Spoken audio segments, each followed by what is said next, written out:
ملا ٹائمز میں خوش آمدید۔ ایران لگاتار مشرق وسطیٰ میں موجود تمام امریکی فوجی اڈوں پر حملے کر رہا ہے اور اب ایران نے اپنے حملے کا دائرہ ترکی تک بڑھا دیا ہے۔ ترکی پر بھی آج ایران نے ایک بیلسٹک میزائل سے حملہ کیا، حالانکہ اس حملے نے کسی ٹارگٹ کو جا کر ہٹ نہیں کیا، کسی طرح کا ترکی میں نقصان نہیں ہوا۔ ترکی میں موجود ناٹو کی فوج نے اس حملے کو ناکام بنا دیا۔ آج سے 5 دن پہلے بھی ایران نے ایک ڈرون سے ترکی پر حملہ کیا تھا اور اس دن بھی ناٹو کی فوج نے اس ڈرون کو روک دیا تھا، مار گرایا تھا۔ ترکی میں کسی طرح کا جانی نقصان نہیں ہوا تھا۔ 4 دن پہلے والے حملے کی ذمہ داری ایران نے قبول نہیں کی تھی۔ ایران نے کہا تھا کہ اس نے ترکیہ پر ڈرون سے حملہ نہیں کیا ہے اور اس حملے کے لیے ایران کی IRGC ذمہ دار نہیں ہے، لیکن آج یعنی 10 مارچ کو ایران نے باضابطہ بیلسٹک میزائل سے ترکی پر حملہ کیا اور ترکی پر حملہ ہو جانے کے بعد ترکی کی طرف سے سخت رد عمل سامنے آیا ہے، ناٹو کا رد عمل سامنے آیا ہے اور ترکی پر حملہ ہونے کا مطلب ہے کہ جو جنگ ہے یہ جنگ عالمی جنگ میں تبدیل ہو سکتی ہے۔ ابھی تک ایران کے خلاف ڈائریکٹ صرف امریکہ اور اسرائیل ہے، دنیا کا کوئی اور دیش نہیں ہے۔ عرب دیشوں نے بھی ابھی تک اس جنگ میں اپنے آپ کو شامل نہیں کیا ہے، ان کی طرف سے ایران کو کوئی جواب نہیں دیا گیا ہے۔ لیکن اگر ترکی پر ایران کا حملہ ہوتا ہے تو ناٹو کی فوج اس جنگ میں آ سکتی ہے اور یہ جو جنگ ہے ایک بڑی جنگ بن سکتی ہے۔ جس طرح عراق پر امریکہ نے اکیلے حملہ نہیں کیا بلکہ پہلے امریکہ نے عراق پر حملہ کیا اور اس کے بعد ناٹو کی فوج اس حملے میں شریک ہو جاتی ہے، یا امریکہ نے افغانستان پر حملہ کیا اور پھر ناٹو کی فوج افغانستان پر حملہ شروع کر دیتی ہے اور پورا یورپ، پورا ناٹو امریکہ کے ساتھ مل کر جنگ لڑتا ہے اور اس وقت کوئی ملک اکیلا پڑ جاتا ہے، پوری دنیا ایک ہو جاتی ہے۔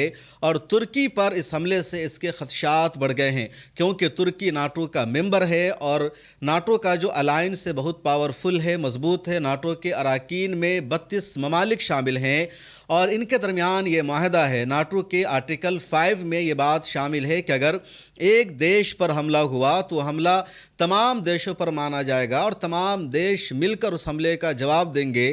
اب دیکھ لیجئے کہ ترکی میں ڈرون سے حملہ ہوا یا آج بیلسٹک میزائل سے حملہ ہوا اور اس حملے کو ترکی کی فوج نے ہی نہیں روکا ہے، ترکی کے ایئر ڈیفنس سسٹم نے اس بیلسٹک میزائل کو ناکارہ نہیں بنایا ہے بلکہ ناٹو کی فوج نے اس حملے کو روکا ہے۔ اسی سے مطلب سمجھے کہ ایران کو ایک بڑی جنگ میں گھسیٹنے کی کوشش کی جا رہی ہے اور ایران اس بات کو سمجھنے کو تیار نہیں ہے۔ ترکی پر جیسے ہی بیلسٹک میزائل سے حملہ ہوا، ترکیہ کے فورن منسٹر نے فوراً ایران کے فورن منسٹر سے فون پر بات چیت کی، سخت رد عمل کا اظہار کیا۔ اتنا ہی پر اکتفا نہیں ہوا بلکہ ترکیہ کے صدر رجب طیب اردوغان نے ایران کے صدر ڈاکٹر مسعود پزشکیان سے فون پر بات چیت کی اور کہا کہ ایران کا ترکی پر بیلسٹک میزائل سے حملہ کرنا یہ سراسر غلط ہے، غیر قانونی ہے اور ترکی کی خود مختاری پر حملہ ہے۔ ترکی اس کو برداشت نہیں کرے گا۔ ایران کا یہ عمل خطے میں موجود اپنے دوستوں کو بھی کھو دینے والا ہے۔ ترکی پوری کوشش کر رہا ہے کہ ایران اور امریکہ کے درمیان بات چیت ہو، بات چیت کے ذریعے مسئلے کا حل ہو اور ترکی کہیں پر بھی امریکہ کو سپورٹ نہیں کر رہا ہے، اسرائیل کو سپورٹ نہیں کر رہا ہے بلکہ ترکی پوری طرح ایران کے ساتھ اس مشکل گھڑی میں کھڑا ہے۔ لیکن اگر ایران نے اسی طرح ترکیہ پر حملہ کیا، ادھر بیلسٹک میزائل کو پھینکنا شروع کیا تو پھر ترکی کو بھی اپنے دفاع کے لیے قدم اٹھانا پڑے گا اور ایران اپنے ایک مضبوط دوست کو کھو دے گا۔ اور یہ سچائی ہے، یہ حقیقت ہے۔ اس طرح کی باتیں تو براہ راست اردوغان نے مسعود پزشکیان کو فون پر کہی اور سچائی بھی یہی ہے کیونکہ ناٹو کے جو ممالک ہیں اس میں 32 دیش شامل ہیں اور صرف ترکی ایک ایسا دیش ہے جو ناٹو کو ایران پر حملہ کرنے سے روک سکتا ہے، جو ناٹو کو امریکہ کا ساتھ دینے سے روک سکتا ہے۔ صرف ترکی ہی ایران کے ساتھ کھڑا ہے نیٹو کے تمام اراکین ممالک میں، اس کے علاوہ کوئی بھی نہیں ہے۔ ترکی میں ناٹو کی سب سے زیادہ فوج رہتی ہے۔ ترکی کی سرحد ایران کی سرحد سے ملی ہوئی ہے اور 500 کلومیٹر سرحدی ایریا ملا ہوا ہے۔ امریکہ بار بار ایران پر گراؤنڈ انویژن کی بات کرتا ہے یا زمینی آرمی کو بھیجنے کی بات کرتا ہے اور ترکی سب سے بہتر متبادل ہے ایران میں گراؤنڈ انویژن کے لیے، زمینی لڑائی کے لیے، کیونکہ پرشین گلف کے ذریعے امریکہ کے لیے پوسیبل نہیں ہوگا اپنی آرمی کو ایران میں اتارنا، کیونکہ پرشین گلف میں اگر امریکہ اپنی آرمی کو وہاں اتارے گزارے گا تو اسے اپنے ایئر کرافٹ کیریئر کو ابنائے ہرمز سے گزارنا ہوگا اور وہاں پر ایران کی آرمی کا نیوی کا خطرناک حملہ ہو جائے گا اور امریکی آرمی ایران کے ساحل پر لنگر انداز ہونے سے پہلے ہی سمندر میں ڈوب سکتی ہے. اس لیے امریکہ یہ خطرہ مول نہیں لے گا. انڈین سی کی طرف سے بھی امریکی آرمی کے لیے آسان نہیں ہوگا اپنی آرمی کو وہاں بھیجنا، وہاں اتارنا. اب جو راستہ بچے گا یا تو عراق کی طرف سے یا آذربائیجان کی طرف سے یا ترک کی طرف سے. عراق کی طرف سے جو ایران کی سرحدیں ملتی ہے تو پہاڑی ایریا ہے اور عراق کی آرمی بھی ایران میں اس راستے سے جا کر کبھی کامیاب نہیں ہو سکی. جو بھی آرمی عراق کے راستے سے ایران میں داخل ہوئی ہے پورا پہاڑی علاقہ ہے، فوجیں وہاں گم ہو گئی ہے، ان کو باہر نکلنا پڑا ہے کیونکہ بہت دشوار گزار راستہ ہے. پاکستان کی طرف سے بھی پہاڑی علاقہ ہے، پوسیبل نہیں ہوگا. افغانستان اپنے یہاں آرمی کو آنے ہی نہیں دے گا کیونکہ افغانستان اور امریکہ کا پہلے سے معاملہ چل رہا ہے. پاکستان بھی امریکی آرمی کو اپنے یہاں ڈائریکٹ نہیں آنے دے گا، وہ اپنی سرزمین کا استعمال نہیں ہونے دے گا کیونکہ پاکستان میں بھی اچھے خاصے شیعہ رہتے ہیں اور پاکستان اس ریجنل جنگ کا حصہ نہیں بننا چاہے گا.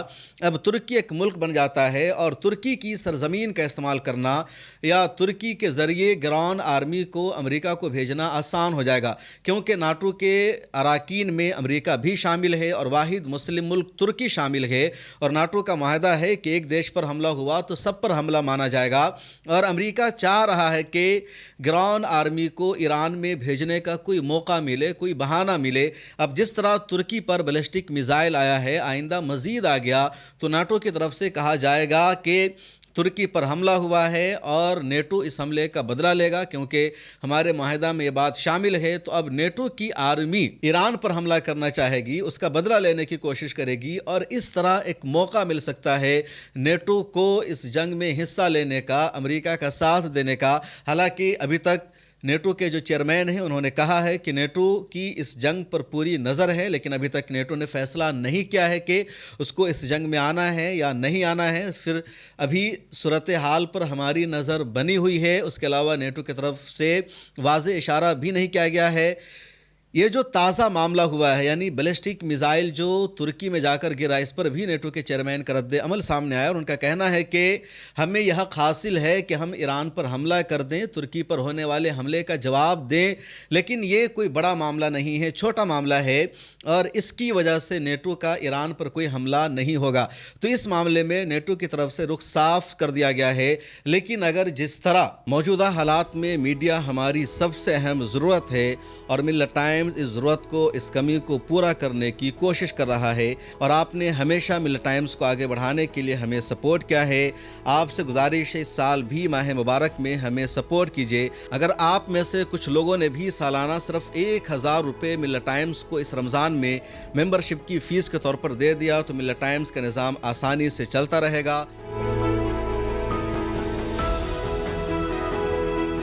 یو اے ای پر یا بحرین پر، کویت پر ایران نے بیلسٹک میزائلوں سے حملہ کیا ہے.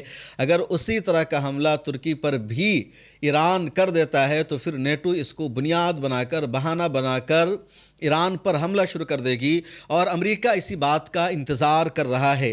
10 دنوں سے زیادہ کا وقت ہو چکا ہے اس جنگ کو اور اس جنگ میں ابھی تک امریکہ نے اپنے ٹارگٹ کو حاصل نہیں کیا ہے، اپنے مقصد میں اسے کامیابی نہیں ملی ہے. امریکی صدر عزت بچانے کے لیے اس جنگ سے اب نکلنے کی کوشش کر رہے ہیں یا پھر وہ اس جنگ کو آخری انجام تک پہنچانا چاہتے ہیں. اب ایسی صورتحال میں امریکی صدر کو شدت سے انتظار ہے کہ دوسرے ممالک اس جنگ میں اس کا ساتھ دے. امریکہ کا ایئر ڈیفنس سسٹم ایران کے میزائلوں کو روکنے میں ناکام رہا کیونکہ ایران نے امریکی رڈاروں کو تباہ کر دیا تھا. اس کے بعد امریکہ نے انگلینڈ سے مدد مانگی اور کہا کہ قطر میں انگلینڈ کا جو فوجی اڈہ پایا جاتا ہے اس کو استعمال کرنے کی اجازت دے انگلینڈ، اور انگلینڈ نے بار بار انکار کیا. لیکن جب کنٹینیو مطالبہ کیا، دونوں ملکوں میں تلخیاں بڑھی تو اخیر میں انگلینڈ نے صرف اپنا ایئر ڈیفنس سسٹم استعمال کرنے کی اجازت دی. لیکن انگلینڈ نے یہ بھی کہہ دیا کہ وہ اپنی آرمی کو ایران کے ساتھ جنگ لڑنے کے لیے نہیں بھیجے گا یا اپنی آرمی کا سپورٹ نہیں دے گا.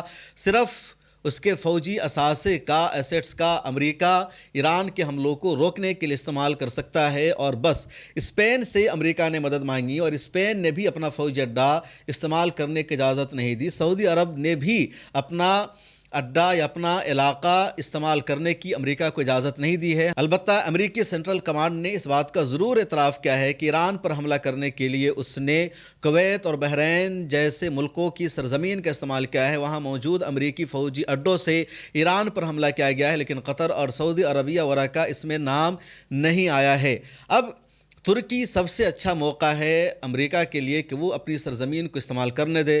ترکی میں امریکہ کی آرمی بھی رہتی ہے اور امریکہ کا بہت بڑا فوجی اڈا ترکی میں پایا جاتا ہے، ادھر ناٹو کی فوج ترکی میں رہتی ہے، اور اگر کچھ اور میزائل ایران کے ترکی میں پہنچ جاتے ہیں تو پھر یہ ایران کو ایک نئی مصیبت ملانے والا معاملہ ہوگا، اور اسی وجہ سے اردوغان نے آج ایران کے صدر کو، وہاں کے فورن منسٹر کو سمجھانے کی کوشش کی ہے کہ آپ یہ غلطی مت کرو۔ پچھلے دنوں جب آذربائیجان پر حملہ کر دیا تھا ایران نے، تو آذربائیجان کے صدر نے بھی سخت رخ اپنایا تھا اور زبردست طریقے سے احتجاج کیا، ایران کے امبیسڈر کو واپس بھیج دیا۔ اس کے بعد ایران نے کہا تھا کہ ہم نے آذربائیجان پر حملہ نہیں کیا ہے، سائپرس پر بھی ڈرون سے حملہ ہوا تھا، رن وے کو نقصان پہنچا تھا، اور سائپرس میں وہ انگلینڈ کا فوجی اڈا ہے، اور اس کے بعد انگلینڈ نے باضابطہ اپنی آرمی کو وہاں بھیجا ہے۔ اسی طرح ترکی نے بھی اپنا F-16 جہاز سائپرس کو سپورٹ کرنے کے لیے اور ایران کے حملے سے بچانے کے لیے بھیج دیا ہے، کیونکہ سائپرس پر ترکی کا بھی اپنا دعویٰ ہے۔ سائپرس دو حصوں میں تقسیم بھی ہے، ایک حصہ ترکیہ کے ساتھ، ایک حصہ یورپ کے ساتھ مانا جاتا ہے۔ ایران نے پچھلے دنوں کے حملے کی تو تردید کر دی تھی، لیکن تازہ حملے کی ایران نے تردید نہیں کی ہے۔ عرب ممالک پہلے سے ایران سے بہت زیادہ ناراض ہیں، کیونکہ عرب دیشوں پر ایران کا ہونے والا حملہ صرف امریکی فوجی اڈوں تک محدود نہیں رہ گیا ہے، بلکہ ارامکو کی آئل فیسلٹی پر حملہ ہوا ہے۔ بحرین کی جو سب سے بڑی کمپنی ہے اس پر ایران کا حملہ ہو چکا ہے، اور بحرین نے اپنی آئل فیسلٹیز کو بند کر دیا ہے، تیل کے کنووں کو بند کر دیا ہے۔ دنیا بھر سے جو معاہدہ تھا فورس میجر نافذ کر کے بحرین نے تمام معاہدے کو رد کر دیا ہے۔ پچھلی ویڈیو میں نے فورس میجر کا مطلب بھی سمجھا رکھا ہے۔ ادھر ارامکو جو دنیا کی سب سے بڑی آئل سپلائر کمپنی مانی جاتی ہے، اس کے چیف ایگزیکٹو کا بیان سامنے آیا کہ اگر اسٹریٹ آف ہرمز اوپن نہیں ہوا، تیل کا کرائسس پوری دنیا میں پیدا ہوگا اور سعودی عربیہ کو آئل کی پیداوار کو روکنا ہوگا، اور اگر آئل کی پیداوار رک جاتی ہے، تیل کا کنواں بند ہو جاتا ہے، تو اس کو دوبارہ شروع کرنے میں کافی ٹائم لگتا ہے۔ تو یہاں پر ترکی ایران کو لگاتار سپورٹ کر رہا ہے، مدد کر رہا ہے۔ اگر ایران نے کنٹینیو ترکیہ پر اس طرح کا حملہ جاری رکھا تو ان دونوں دیشوں کے درمیان بھی کشیدگی بڑھے گی، تنازع بڑھے گا۔ ترکی بھی ایسا نہیں چاہتا ہے۔ ترکیہ کے صدر نے اس وقت ایران سے اچھے انداز میں بات چیت کی ہے۔ اب دیکھنا یہ ہے کہ ایران کی IRGC کا اگلا قدم کیا ہوتا ہے۔ اس وقت ایران میں ایران کی پاسداران انقلاب کا IRGC کا نظام چل رہا ہے، کیونکہ پاسداران انقلاب نے پورا دفاعی معاملہ سنبھال لیا ہے، کنٹرول کر لیا ہے، اور ایران کے صدر کے ہاتھ میں زیادہ پاور نہیں رہ گیا ہے۔ دفاع کے معاملے میں یا فورن پالیسی کے معاملے میں ایران کے نئے سپریم لیڈر کا انتخاب بھی ہو چکا ہے، اور ایران کے نئے سپریم لیڈر مجتبیٰ خامنئی کے بارے میں کہا جاتا ہے کہ وہ اپنے والد کی طرح ہی سخت مزاج ہیں۔ وہ امریکہ کے سامنے جھکنے والے نہیں ہیں، بات چیت کرنے والے نہیں ہیں، بلکہ جو نظام سسٹم اب تک چل رہا تھا وہی پالیسی آگے بھی جاری رہے گی۔ وہ اپنی کسی بھی پالیسی میں رد و بدل کرنے والے نہیں ہیں، اور اس وقت ایران نے یا IRGC نے پالیسی بنا رکھی ہے کہ خطے میں موجود تمام امریکی فوجی اڈوں پر حملہ کرنا ہے۔ یہ نیٹو کیا ہے یہ بھی جان لیجئے۔ نیٹو کا مطلب ہوتا ہے نارتھ اٹلانٹک ٹریٹی آرگنائزیشن۔ اس کا قیام 1949 میں عمل میں آیا تھا، اور 32 ممالک اس کے رکن ہیں۔ اس کا معاہدہ ہے کہ ایک پر حملہ ہوا تو سبھی پر حملہ مانا جائے گا۔ اس کے اراکین میں یورپ کے بہت سارے ممالک ہیں، اس کے علاوہ امریکہ بھی اس کا رکن ہے، کینیڈا بھی اس کا رکن ہے۔ مسلم دیشوں میں صرف ترکی ہی اس کا رکن ہے، اس کے علاوہ کوئی اور اس کا رکن نہیں ہے۔ ان ممالک کے درمیان یہ معاہدہ ہے کہ ایک ملک دوسرے کو انٹیلیجنس انفارمیشن شیئر کر سکتا ہے، معلومات شیئر کر سکتا ہے۔ اسی طرح دنیا میں سلامتی کے لیے، پیس کے قیام کے لیے مشترکہ آپریشن کو انجام دیا جا سکتا ہے۔ اس کے علاوہ اس کا یہ بھی ایجنڈا ہے کہ بحری مشقیں ساتھ کی جا سکتی ہے، ایک دوسرے کی نیوی ایک دوسرے کو سپورٹ کر سکتی ہے۔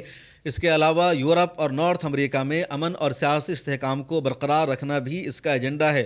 تو نیٹو پاورفل ہے، اور اس سے پہلے امریکہ نے جو جنگیں لڑی ہے مڈل ایسٹ میں یا ایشیا کے ملکوں میں، اس میں نیٹو نے بھی امریکہ کا ساتھ دیا ہے، لیکن ابھی تک نیٹو کے دیشوں نے